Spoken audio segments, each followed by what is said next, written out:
I found a hidden room in our new house. My wife told me to never open it, but I finally did. If you're thinking about buying a fixer-upper at a price that seems too good to be true, don't. We've lived in this house for 6 months, and I just realized I've been sharing my home with a lie. My wife, Sarah, found this Victorian-style house upstate. It was gorgeous, but the basement had one weird feature, a heavy steel door with 3 deadbolts. Sarah told me the real estate agent said it was an old safe room from the previous owner, who was a paranoid prepper.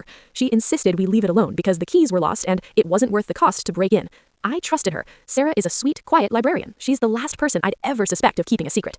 Last month, I started noticing things. I'd come home early from work, and the basement door would be slightly warm to the touch. Once, I heard a faint thump-thump sound coming from behind the steel, but Sarah just laughed and said it was the old pipes. But then, I found the receipt. It was in the trash, a receipt for high-end soundproofing foam and industrial-grade locks dated after we moved in. 2 days ago, Sarah went to visit her sister for the weekend. I didn't go. As soon as her car left the driveway, I went to the garage, grabbed my heavy-duty power tools, and went to that basement door. It took me 4 hours to get through those locks. My hands were shaking. I expected to find a hidden safe, or maybe just some old junk. When the door finally swung open, the smell hit me first. It smelled like vanilla and expensive cologne. It wasn't a safe room. It was a perfectly furnished studio apartment. There was a bed, a TV, a kitchenette, and a wardrobe full of men's clothes.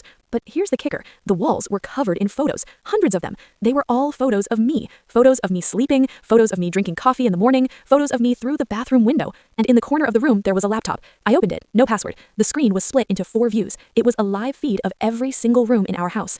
I heard the front door open upstairs. Sarah wasn't supposed to be home for 2 days. I heard her footsteps walking toward the basement. Then I heard a voice, a man's voice.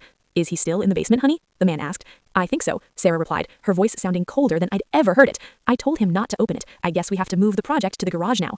I'm currently locked in that safe room from the inside. I managed to slide the deadbolt back before they reached the bottom of the stairs. I have my phone and 1 bar of service. I can hear them whispering right outside the door. Sarah just knocked. She said, "I know you're in there, babe. Don't be mad. We just wanted to make sure you never left us."